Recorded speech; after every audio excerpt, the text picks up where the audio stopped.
Overall గా ఏర్పాట్లు కానీ బోనం దర్శనం అయింది అమ్మవారు. చాలా మంచిగా అయింది. ప్రజలందరూ చాలా ఆనందంగా బోనాలు తీసుకుని వచ్చారు. మీరు చూస్తూ ఉంటే ఎక్కువ లైన్ కూడా కానివ్వకుండా ఏపీస్ కి బ్రేక్ ఇచ్చి 10 నిమిషాల లోపల ఇమీడియట్ గా పంపించడం జరుగుతుంది. మధ్యాహ్నం వరకు 2 లక్షల బోనాలు రావడం జరిగింది, అమ్మవారు సమర్పించడం జరిగింది. అట్లాగే తెలంగాణ సంస్కృత సారథి ఆధ్వర్యంలో 150 బోనాలు సమర్పించినాము. ఇది రెండోసారి. ఉమ్మడి ఆంధ్రప్రదేశ్ కానీ తెలంగాణలో కానీ ప్రభుత్వం తరఫు నుంచి 150 బోనాలు ఎప్పుడు సమర్పించలేదు, హిస్టరీ. సో అంటే మీకు ఎలా అనిపిస్తుంది ఇట్లా? అందరికి పండగ అంటే, బోనాల పండుగ అంటే ఆడబిడ్డలకు చాలా ఇష్టం. బోనము తీసుకొని మనం బోనం చాలా నిష్టగా ఉపవాసం ఉండి ఎత్తుకొని మంచిగా తయారయ్యి అమ్మవారికి సమర్పిస్తాము. సో తెలంగాణ బోనాలు చాలా అద్భుతం. అది మన అస్తిత్వం, మన ప్రతీక, మన సంస్కృతి. దీన్ని కాపాడుకోవాల్సిన బాధ్యత మనకుంది. అట్లాగే కల్చరల్ డిపార్ట్మెంట్ నుంచి కూడా బోనాలకు సంబంధించి అన్ని ఏర్పాట్లు మంత్రి గారు చూసుకుంటారు.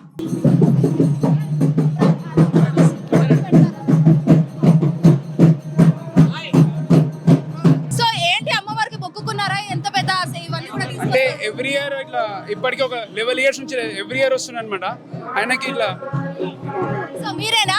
సో అంటే ఎట్లా ఇదంతా కూడా ఎట్లా చేసిన దీని ఏమంటే పలారం పడినట్టు పల్లకి సేవ, పల్లకి అమ్మవారికి ప్రతి ఇయర్ మేము తీసుకొస్తాం మేడ్చల్ నుంచి. విష్ణు శౌర్యది ఇది బోనము, ఇది రెండు వస్తాయి. ప్రతి ఇయర్ తీసుకొస్తాము, ప్రతి ఇయర్ అమ్మవారి దర్శనం చేసుకుంటాము. అందరం చల్లగా ఉండాలని కోరుకుంటాము, దండం పెట్టుకొని వస్తాము. సో ఎట్లా అనిపిస్తుంది ఎవ్రీ ఇయర్ కూడా?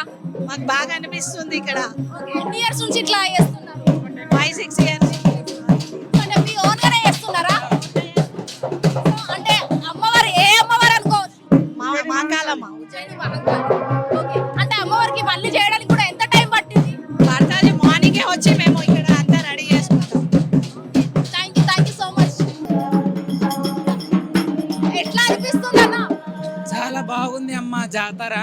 అమ్మ జాతర కాబట్టి చాలా అద్భుతంగా ఉంటది కదా. సో అంటే ఇదంతా కూడా మీకు ఎంత మంది ఫ్యాన్స్ ఉన్నారు, ఎంతో ఇంటర్వ్యూస్ లో కూడా.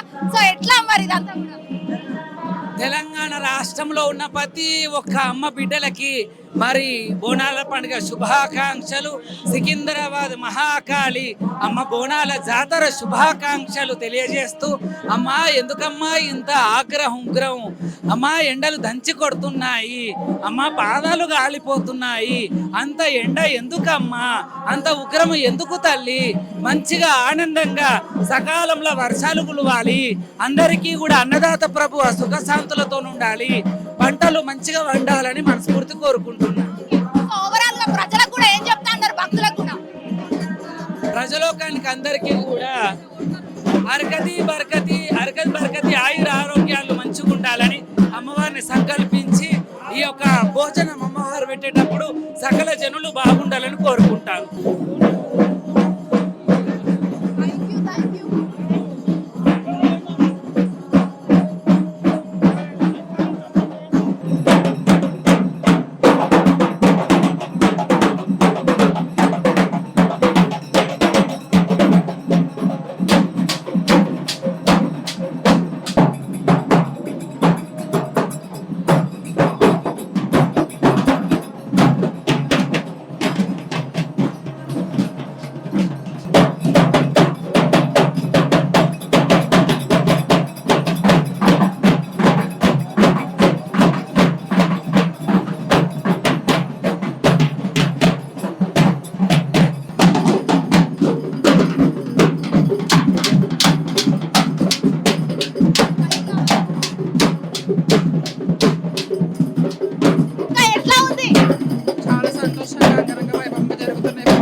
మాకంటూ ప్రత్యేక క్యూ లైన్స్ ఇస్తున్నారు. చాలా బాగా అనిపిస్తుంది. తెలంగాణ ప్రజలందరూ కూడా ఏం చెప్తారు? ముందుగా తెలంగాణ రాష్ట్ర ప్రధానికి కోడల పండుగ శుభాకాంక్షలు. అమ్మవారి ఆశీస్సులు ఎల్లవేళగా కాకుండా మనస్ఫూర్తిగా కోరుకుంటున్నాను.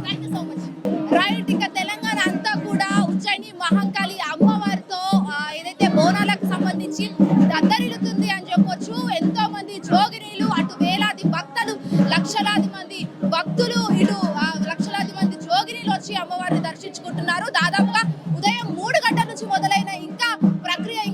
సెలబ్రేషన్ అవుతూనే ఉంది. ఈ రోజు అంతా కూడా కొనసాగుతూనే ఉంటుంది. సో రేపు అమ్మవారి రంగం భవిష్యవాణి అయితే ఉండబోటు జరుగుతుందని కూడా చెప్పేసి మనకు అధికారికంగా తెలియజేయడం జరిగింది. సో ప్రస్తుతం అయితే ఉజ్జయిని మహంకాళి వద్ద ఉన్న అటు దప్పు సప్పుట్లతో కళ్ళు సాకలతో సారులతో అమ్మవారిని మెప్పించేలా అమ్మవారికి సంబంధించి పాడి పంటలు మరియు వర్షాలు అన్ని కురిసే విధంగా మేము అమ్మవారిని మొక్కుతాము, అమ్మవారిని మెప్పించి మరి మేము పూజలు చేస్తాము అని చెప్పేసి కూడా అటు జోగినీలు అంటున్నారు. శివశక్తులు కూడా మాట్లాడడం జరిగింది. మరి ఇటు భక్తులు కూడా కొంచెం రష్ ఉన్నప్పటికీ చాలా అంటే చాలా భక్తులు రావడంతో కూడా కొంచెం రష్ అనేది ఎక్కువగా మారిపోయిందని చెప్పొచ్చు.